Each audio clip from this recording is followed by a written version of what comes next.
বৃন্দ, প্রিয় ভাই ও বোন, আসসালামু আলাইকুম। আসলে এখন আর বক্তব্য রাখার মতো কোনো মানসিক এবং শারীরিক অবস্থা আমার খুব একটা নেই, কারণ অনেক দূর হেঁটে আসতে হয়েছে আমাকে এখানে। আপনার সেই একেবারে প্রায় বঙ্গভবনের কাছ থেকে হেঁটে আসতে হয়েছে। আমি অসুস্থ মানুষ, তারপরে আবার আপনার এই যানজটের ফলে এই অবস্থা হয়েছে। যাই হোক, আজকে যে বিষয়টি নিয়ে এখানে আলোচনা হচ্ছে, এটা তো আমরা সবাই কথা বলছি এটার উপরে, এবং আমরা 2024 সালে যে ছাত্র গণঅভ্যুত্থানের জনগণের যে প্রত্যাশা আকাঙ্ক্ষা, এটা শুধু 2024-এ নয়,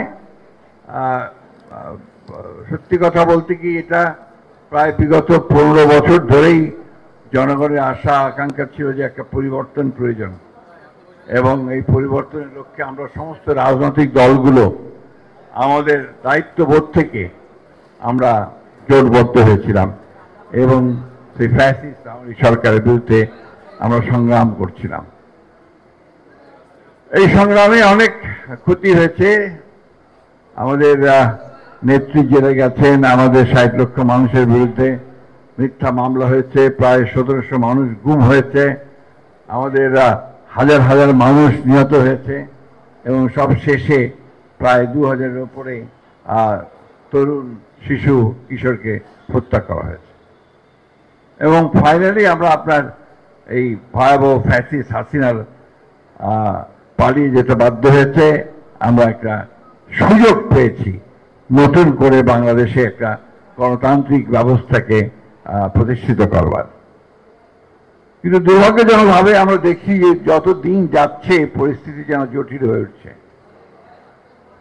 আমার কাছে যেটা মনে হয় যে এই যত দিন যাচ্ছে ততই যারা গণতন্ত্রে বিশ্বাস করে না, যারা জনগণের অগ্রযাত্রায় বিশ্বাস করে না, যারা একটা শোষণহীন সমাজ গড়ে ওঠার যে রাজনীতি, সে রাজনীতি বিশ্বাস করে না, তারা আবার জোট পাকাচ্ছে। আমার কাছে মনে হয়েছে যে ফ্যাসিস্ট শক্তি যাকে আমরা বিচারিত করতে সক্ষম হচ্ছিলাম, তারা ভেতরে ভেতরে আবার সংগঠিত হচ্ছে এবং ক্ষমতা ফিরে পাওয়ার চক্রান্তে লিপ্ত হয়েছে। আমরা হঠাৎ হঠাৎ করে লক্ষ্য করে দেখছি যে মবক্রেসি, হত্যা, ছিনতাই, গুম ভয়ানকভাবে বেড়ে যাচ্ছে। এই বিষয়গুলো নিঃসন্দেহে সচেতন নাগরিক এবং রাজনৈতিক কর্মী হিসাবে আমাদেরকে অত্যন্ত উদ্বিগ্ন করে তুলছে। আমি পার্টিকুলারলি কোনো রাজনৈতিক দল বা কোনো ব্যক্তির সম্পর্কে কোনো কথা বলতে চাই না, বলিও না। আমি খুব সংক্ষেপে যে কথাটা বলতে চাই, যে সুযোগ আমাদের সামনে এসেছে, এই সুযোগকে যদি আমরা হারিয়ে ফেলি তাহলে বাংলাদেশ আরো বহু বছর পিছিয়ে যাবে। প্রতিবার একটা করে অভ্যুত্থান হবে, জনগণ প্রাণ দেবে, আমাদের ছেলেরা প্রাণ দেবে, এবং একটা সুযোগ তৈরি হবে, আর আমরা আমাদের দায়িত্বহীনতার কারণে আমরা সেই সুযোগ হারাবো। এটা হতে দেওয়া উচিত নয়। আমি এই সরকারের প্রতি আহ্বান জানাতে চাই যে আপনারা দয়া করে, বহুবার বলেছি, আবারও বলছি, যে কাল বিলম্ব না করে যত দেরি করছেন ততই কিন্তু পরিস্থিতি আরো গোলাটে হচ্ছে, এবং সেই অভ্যুত্থানের বিরুদ্ধে যারা ছিল, বাংলাদেশের বিরুদ্ধে যারা রয়েছে, গণতন্ত্রের বিরুদ্ধে যারা রয়েছে, তারা আবার সংগঠিত হয়ে সেই গণতন্ত্রকে নস্যাৎ করার জন্য কাজ শুরু করেছে। তাই দেরি না করে যত দ্রুত এই সংস্কার, সনদ এবং নির্বাচন, এই তিনটি বিষয়কে সামনে নিয়ে দ্রুত এগিয়ে যেতে পারা যায়, ততই দেশের জন্য মঙ্গল হবে। দায়িত্বটা নিঃসন্দেহে এই তত্ত্বাবধায়ক সরকারের, ইন্টারিম গভর্নমেন্টের। এবং আমরা তো খুব আশাবাদী যে আমাদের এই মধ্যবর্তী সরকারের, ইন্টারিম গভর্নমেন্টের যিনি নেতা, তিনি হচ্ছেন এই দেশের একজন বরেণ্য ব্যক্তিত্ব, যিনি আন্তর্জাতিকভাবে স্বীকৃত একজন ব্যক্তি, যিনি তার বুদ্ধিমত্তা, প্রজ্ঞা, সততা এবং দেশপ্রেম দিয়ে গোটা জাতিকে ঐক্যবদ্ধ করে আমাদেরকে সেই লক্ষ্যে পৌঁছে দিতে সক্ষম হবেন।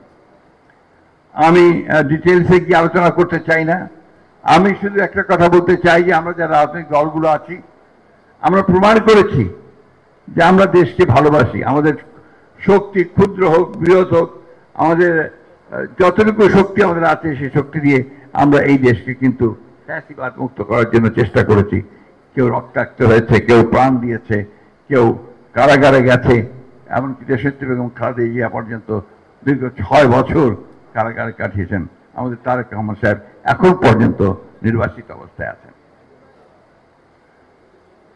আজকে এই দায়িত্বশীলতা যা এই আমরা দলগুলো, বিরোধী দলগুলো যা আমরা দেখিয়েছি, আমরা আশা করব যে সরকারের প্রতিটি পর্যায়ে যারা দায়িত্বে রয়েছেন একটি সকল দলের কাছে গ্রহণযোগ্য একটা ব্যবস্থা, যেটা কি বলে বন্দোবস্ত, সেই বন্দোবস্তের একটা রূপরেখা আমাদের সামনে তুলে ধরবে এবং সেই রূপরেখা নিয়ে আমরা একমত হয়ে জনগণের কাছে যাব।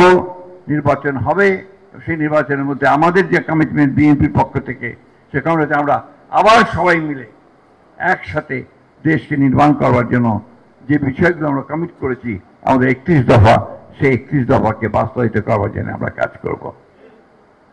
প্রিয় বন্ধুগণ, একটি কথা সবসময় মনে রাখতে হবে যে 1971 সালে পূর্বে যে নির্বাচন হয়েছিল 70, সেই 70 নির্বাচনকে অনেকে মনে করে আওয়ামী লীগের ভিক্টরি। আমি ভিন্নভাবে ভাবি।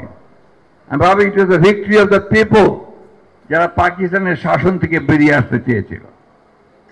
ইটস দ্য ভিক্টরি অফ সেই মানুষগুলোর যারা একটা স্বাধীন সার্বভৌম বাংলাদেশ দেখতে চেয়েছিল। দুর্ভাগ্য আমাদের যে স্বাধীনতার পরেই আমাদের তৎকালীন শাসক গোষ্ঠী আওয়ামী লীগ, তারা সেই সুযোগকে নষ্ট করেছেন। শুধু না, তারা একদূরে শাসনতা বাকশাল প্রতিষ্ঠা করেছেন এবং পরবর্তীকালে তারা গণতন্ত্রের যে সুযোগগুলো ছিল বিকশিত হবার, সেই সুযোগগুলোকে তারা বিনষ্ট করেছেন।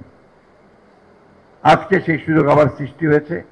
আমি নেতিবাচক কথা বলতে চাই না, আমি শুধু এটুকু বলতে চাই যে আমরা অনেকের কাছেই অনেকভাবেই একটা নেতিবাচক হতাশাবাচক কথা শুনতে পাচ্ছি।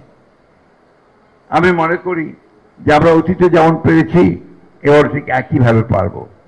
আসুন আমরা সবাই একটা বিষয়ে একমত হই যে আমাদের এই দেশকে, আমাদের এই রাষ্ট্রকে আমরা আবার ফ্যাসিবাদের হাতে ছেড়ে দেব না। আমরা আমাদের মানুষের যে আকাঙ্ক্ষা, সেই গণতান্ত্রিক ব্যবস্থায় ফিরে যাওয়া, সেই ব্যবস্থায় ফিরে যাওয়ার জন্য আমরা সবাই একমত হতে পারবো ইনশাল্লাহ। হয়তো বিভিন্ন জায়গায় মতভেদ থাকতে পারে, সেগুলোর ব্যবস্থা আছে। আবার চলে যাব জনগণের কাছে, সেখানে সেগুলোর সুরাহা হবে। কারণ বারবার করে আমাদের যে বিখ্যাত মনীষী তিনি বলেছিলেন, when there is a crisis, go to the people, learn from them and implement it. আমরা সেই নীতিতে বিশ্বাস করি। আমি আমাদের কথা বলতে পারি, আমরা বাংলাদেশ জাতীয়তাবাদী দল, আমরা একটা নিরেট উদারপন্থী গণতান্ত্রিক রাজনৈতিক দল। আমরা কোনো বিপ্লবী দল নই।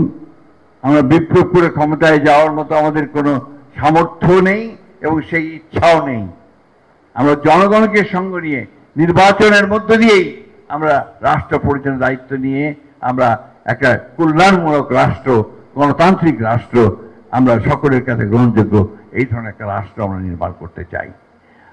আমার মনে হয় আমরা অতীতে যেমন সমস্ত প্রতিবন্ধকতাকে উপেক্ষা করে আমরা ঘুরে দাঁড়িয়েছি, যে জুলুম গুলি কোনো কিছুই আমাদেরকে ঠেকাতে পারেনি, তেমনি আগামী দিনগুলোতেই আমাদেরকে কোনো বাধাই আমাদেরকে ঠেকাতে পারবে না, আমাদের প্রতিবন্ধকতা সৃষ্টি করতে পারবে না। শুধু একটা কথা আমাদেরকে বারবার মনে করিয়ে আগেও দিয়েছি, এখনো দিচ্ছি, 1971 হচ্ছে আমাদের কিন্তু মূল কথা।